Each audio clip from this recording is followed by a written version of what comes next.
Ketika Guru Gembul menghadapi skuad Ba'alawi. Aduh, sudah ada bara dalam sekam yang begitu besarnya, yang akhirnya membuat kaum muslimin ketika ada lecutan sedikit, ada pembukaan, mereka katakan apa? Alhamdulillah ketika saya sekarang mengkritik Habib Bahar, saya tidak akan kualat karena dia bukan keturunan Nabi.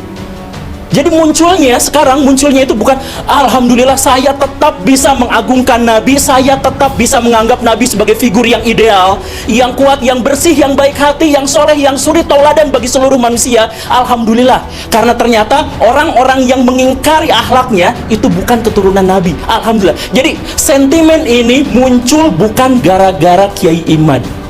Kiai Imad hanya membuka keran bahwa ketika mengkritik Pak Habib Rizik, ketika kita mengkritik Pak Habib Bahar, itu tidak apa-apa karena tidak ada hubungannya dengan Nabi. Itu saja.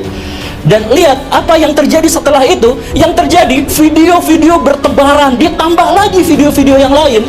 Misalkan muncullah video yang kemudian saya juga tampilkan kemarin. Ada Habib yang mengatakan bangsa ini bisa menjadi bangsa yang kuat, yang teguh, tidak kena bencana dan sebagainya karena mencintai para habaib. Kan beliau Habib, Pak Novel Alaidrus. Kemudian dikatakan, siapa yang berani mengkritik, mengkoreksi Habib, maka dia seperti iblis. Itu pernyataan tekstual, harfiah, literlaksnya seperti itu. Jadi bayangkan, kaum muslimin makin marah dengan adanya video itu. Kenapa marah? Karena mereka mencintai Nabi. Kemarahan itu muncul karena mereka mencintai Nabi, dan di zaman Nabi diketahui secara persis bahwa Nabi tidak pernah anti kritik dan anti koreksi. Setiap ada musyawarah, para sahabat selalu bertanya, ya Rasulullah, apakah ini adalah wahyu ilahi atau ini adalah pendapat pribadi?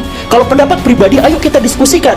Dan banyak sekali riwayat-riwayat yang menjelaskan bahkan Nabi mengalah dari orang-orang yang mengkoreksinya. Waktu perang Uhud, kenapa kalah? Karena Nabi punya strategi, dibantah, mendingan gini aja. Yang dijalankan bukan strategi Nabi, tapi adalah strategi para sahabat. Kalah beneran. Dan Nabi pada waktu itu tidak pernah menyalahkan. Demi Allah, tidak menyalahkan para sahabat yang mengusulkan strategi itu. Artinya apa? Ya, Nabi ikut musyawarah itu, Nabi kalah dalam perdebatan dan diskusi itu, kemudian setelah itu, ya sudah dibiarkan, dianggap sebagai bagian dari keputusan bersama. Ketika kalah, Nabi tidak pernah menyalahkan mereka semua. Ini Nabi. Lalu tiba-tiba muncul orang yang mengklaim sebagai keturunan Nabi, tiba-tiba mengatakan kalau ada orang yang mengkoreksi habaib, maka mereka itu adalah iblis atau serupa dengan iblis. Pak Novel Alaidrus.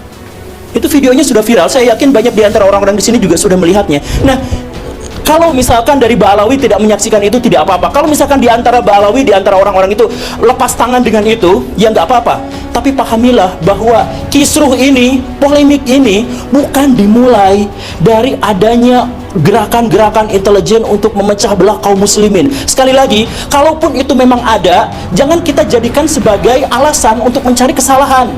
Jadi, kalau misalkan saya melakukan perzinahan, saya bersumpah saya tidak akan nyalahin setan. Emang kerjaan setan itu untuk membisiki saya untuk melakukan kemaksiatan.